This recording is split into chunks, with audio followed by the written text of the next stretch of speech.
گر کے گلی گلی and the all Ummah of the Prophet Mustafa sallallahu alaihi wasallam. So now today's we'll cover all about the Surah Fil, and this Surah Fil is known in the English language the elephant. The Surah is the elephant. And the previous video we'll cover like the Surah Fatiha and the Surah Ikhlas and the Surah Kafirun and the Surah Nas, Surah Falaq. Alhamdulillah, today's we'll inshallah ta'ala complete Surah Fil. So now let's start our tafsir series. أعوذ بالله من الشيطان الرجيم بسم الله الرحمن الرحيم الحمد لله رب العالمين الصلاة والسلام على سيد المرسلين الصلاة والسلام عليك يا خاتم النبيين الصلاة والسلام عليك يا رسول الله يا نبي الله يا طه مدثر مزمل ياسين وصدق أما بعد فأعوذ بالله من الشيطان الرجيم بسم الله الرحمن الرحيم قال الله تعالى في القرآن الحكيم بسم الله الرحمن الرحيم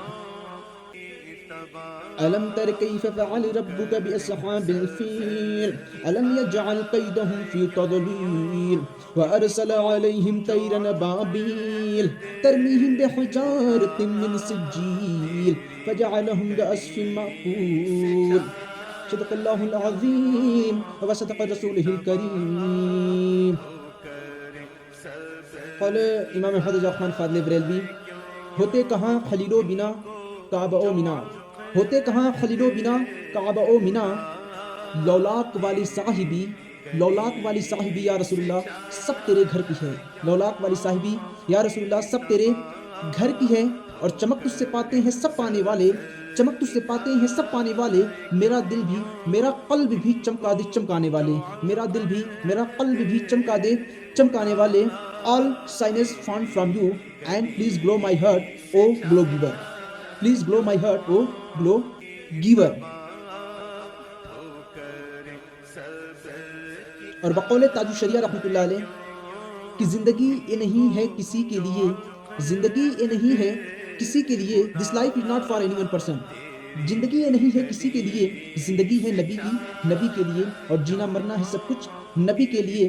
اور اختر قادری خلد میں چل دیا یہ سنیوں کے لیے بہت اچھی چیز بتا رہے ہیں کہ اختر قادری خلد میں چل دیا خلد واہ ہر ایک قادری کے لیے خلد واہ ہر ایک قادری کے لیے مطلب اختر قادری خلد مطلب جنت پیراڈائز اختر قادری خلد میں چل دیا. اختر تاج الشریعہ فرما رہے ہیں میں تو جنت میں گیا لیکن آگے فرماتے ہیں خلد مطلب جنت وا مطلب کھلا ہوا ہے کس کے لیے ہر ایک قادری کے لیے جتنے بھی دنیا میں قادری ہیں الحمدللہ. And this is the for us and this is for the servant of the Mustafa صلی اللہ علیہ وسلم. آج ہم لوگ قرآن کی جو تفسیر سیکھ رہے ہیں اور جو حاضر میں کالجز کے جتنے بھی اسٹوڈنٹس ہیں ان کو نالج ہونی چاہیے کہ ہمیں تو قرآن کو یہ نہیں سمجھنا ہے کہ صرف اس قرآن کو لے لیا ہم نے اور اس قرآن کو پڑھے جا رہے ہیں. یہ تو کتاب ہے یہ تو ایک کاغذ پہ لکھا ہوا ہے لیکن اس کی اہمیت بڑھ گئی جب اس پہ قرآن لکھا گیا. ویسے تو دنیا میں بہت سارے کاغذ کتاب ہیں لیکن ان کی اتنی ویلو نہیں ہے جتنی ویلو ان کی ہے قرآن کی ہے. کیوں؟ کیونکہ اس کاغذ پر اگر لکھا گیا ہے تو کلام الہی لکھا گیا ہے اللہ کا کلام لکھا گیا ہے تو اس لیے اس کی ویلو بڑھ گئی اس کی ویلو بڑھ گئی. اب جب بھی ایمان والا چلے گا تو اس کو آگے لے کے چلے گا اور سب دنیا پیچھے رہے گی خود بھی اس کے پیچھے رہے گا ہاتھ آگے رہے گا تو اس کی ویلو جب اس کی. اور ایک بات ہے جب یہ تمہارے ہاتھ میں آیا قرآن تو اب سارے لوگ تمہارے سامنے سڑ جائیں گے کیونکہ وہ بھی کہیں گے کہ اس کے ہاتھ اسلام وہ طاقت اور وہ ادب دیتا ہے سماج میں اور سوسائٹی میں کہ جب تک ہاتھ میں قرآن نہ تھا جب تک رسول نہ تھے سب لوگ اسی طرح چل رہے ہیں بھیڑ میں تم کو کوئی نہیں پہچان رہا ہے لیکن جب قرآن ہاتھ میں لے لیا سب لوگ کہہ رہے ہیں ہٹو ہٹو ہٹو ہٹو ہٹو ہٹو. تو میں کہوں نہیں کہ یہاں ناز انداز ہمارے نہیں ہوتے یا رسول اللہ اگر جھولی میں ٹکڑے تمہارے نہیں ہوتے. تو یہی بات ہے کہ جب ہم قرآن اور اسلام پہ چلنا سیکھ لیتے ہیں تو پوری دنیا ہم لوگ کی پھر الحمدللہ ہم لوگ کے قدموں آتی ہوئی نظر آتی ہے بیکاز دا ریزن ہماری کچھ ویلو نہیں ہے اس قرآن کی ویلو ہے. جب قرآن ویلو آ گئی تو لوگ سامنے چھپنے لگے کہ قرآن کے کہیں پیچھے نہ ہو گئے. تو قرآن کی تو تعلیم ہو رہی ہے پیچھے پیچھے تمہاری بھی تعلیم ہو رہی ہے تمہارا بھی ریسپیکٹ بڑھ رہا ہے. اور جتنے بھی بڑے بڑے علماء دین ہیں اور جتنے بھی علماء دین ہوئے وہ کچھ بھی نہیں ہے. میں بہت سوچ سمجھ کے کہہ رہا ہوں وہ خادم رسول ہیں اور سرونٹ آف مصطفیٰ صلی اللہ علیہ وسلم ہیں. وہ اللہ کے اور رسول کے دین کے لیے کام کرنے کے لیے چنے گئے ہیں. تو کوئی اپنے آپ کو یہ نہ سوچے کہ میں بہت بڑا آدمی بن گیا اور میں اسلام کے لیے کام کر رہا ہوں. اب تو کیا کام کرے گا تجھ سے اللہ کام لے رہا ہے وہ تو اس کی رضا ہے کہ تجھے چن لیا. اور ہماری بھی حیثیت کیا ہے ہم اس قرآن کی بات کریں بڑے بڑے علماء دین کے گھر پہ بیٹھے ہوئے اچھے اچھے لوگ بھٹک گئے بڑے بڑے لوگوں کے گھر کے لوگ بھٹک گئے اور بڑے بڑے گنہگاروں کے گھر پہ اچھے لوگ آ گئے.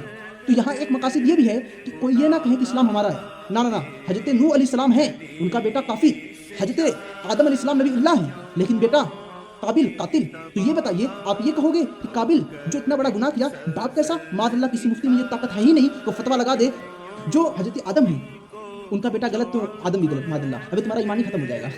تو بیٹا غلط کیا تو اس کو نکال دیا گیا اسلام سے. تو یہ اسلام دیکھو ایکویلٹی دیتا ہے.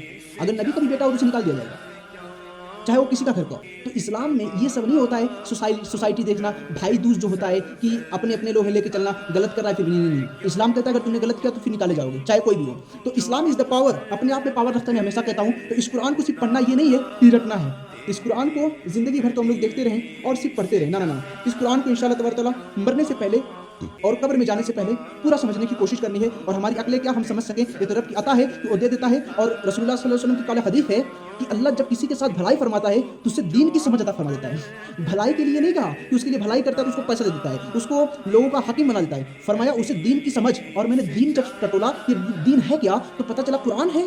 میں نے کہا ہاں ٹھیک ہے، قرآن تو میں مان رہا ہوں، قرآن میں سب کچھ ہے، لیکن یہ قرآن صدقے میں کس کے آیا؟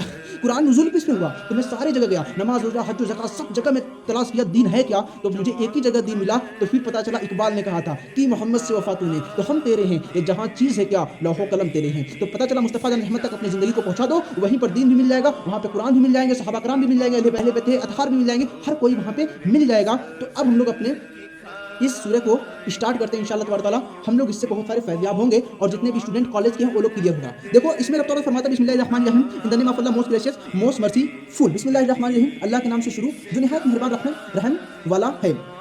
رب فرماتا الم تر کیف فعل ربک باصحاب الفیل. الم تر کیف، اے محبوب کیا تم نے نہ دیکھا. اب اس میں بھی عشق مصطفیٰ ہے، ابھی عشق والے ہیں، ویٹ کرنا، ابھی دیکھنا کتنا مزہ آئے گا. رب فرماتا اے محبوب، اب دیکھ لو، قل یا ایھا الکافرون، قل هو اللہ احد، قل قل اعوذ بالفلق، قل اعوذ بالناس، سب نے محبوب سے فرمایا. اب یہاں پہ میں ہمیشہ تماشا بھی ان کو مارتے ہوئے چلتا ہوں جنہوں نے غلطی سے لکھ دیا کہ ہماری طرح نبی محمد اللہ. تو اب دیکھو فرماتا ہے رب کہ اے محبوب کیا تم نے نہ دیکھا، تمہارے رب نے ان ہاتھی والوں کا کیا حال کیا. ہاتھی والوں کا کیا حال کیا. اب یہاں پہ پتہ یہ کرنا ہے کہ یہ ہاتھی والے ہیں کون. یہ ہاتھی والے ہیں کون؟ یہ ابرہا ہے جو بادشاہ تھا، he the king of the Yemen side.